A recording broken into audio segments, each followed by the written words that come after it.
ষষ্ঠ শ্রেণীর শিক্ষার্থীরা, অনুপাতের অঙ্ক খুবই সহজ। 46 পৃষ্ঠায় 9 নম্বরে বলা হয়েছে 550 টাকাকে 5:6 ও 4:7 অনুপাতে ভাগ করো। 550 টাকাকে আমরা প্রথমে 5:6 এইটুকু অঙ্ক আমরা করব। সেটা হলো লিখব 550 টাকাকে 5:6 অনুপাতে ভাগ। টাকার অনুপাত কিন্তু 5:6। যখনই আমরা টাকার অনুপাতটা লিখব তখনই অনুপাত রাশি দুটার কিন্তু যোগ করতে হবে। অর্থাৎ 5 আর 6 আমাদেরকে যোগ করতে হবে। অনুপাত রাশিগুলো যোগফল 5 আর 6 যোগ করলে হয় 11। এখন আমরা অঙ্ক করব। অঙ্ক করার নিয়ম হলো এই টাকা লিখতে হবে।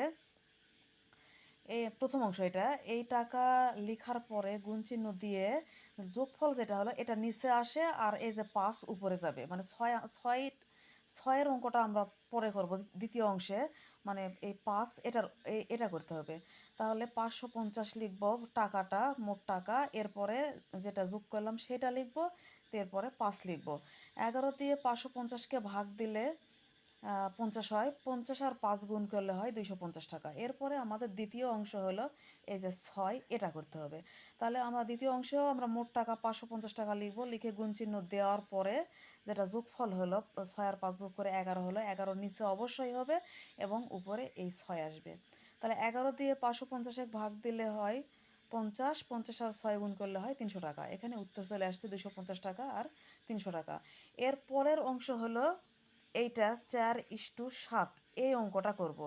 তো অনুপাত রাশি আমরা লিখব 4:7 লেখে অনুপাত রাশির কিন্তু যোগ হবে এই দুইটা।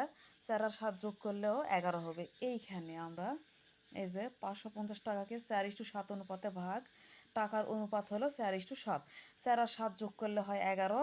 এবারে আমরা অঙ্ক করব প্রথম অংশ। প্রথম অংশ কিন্তু 4, দ্বিতীয় অংশ কিন্তু 7। তাহলে আবার ওই রকমই লিখতে হবে। মোট টাকা 550 গুণ নিচে এই যোগফল 11 আসবে, আর উপরে এই যে 4 এটা যাবে। তাহলে 11 দিয়ে 550কে ভাগ দিলে হয় 50। 50 আর 4 গুণ করলে হবে 200 টাকা। এরপরে এটারই আবার দ্বিতীয় অংশ আমরা 7 এটা করব। তাহলে 550 গুণ নিচে 11 আর উপরে কিন্তু 7। 11 দিয়ে 550কে ভাগ দিলে হয় 50। 50 আর 7 গুণ করলে হয় 350 টাকা। এখানে উত্তর দুইটা আসলো, একটা হলো 200, আরেকটা হলো 350। এই যে অতএব 200 টাকা ও 350 টাকা। আল্লাহ হাফিজ।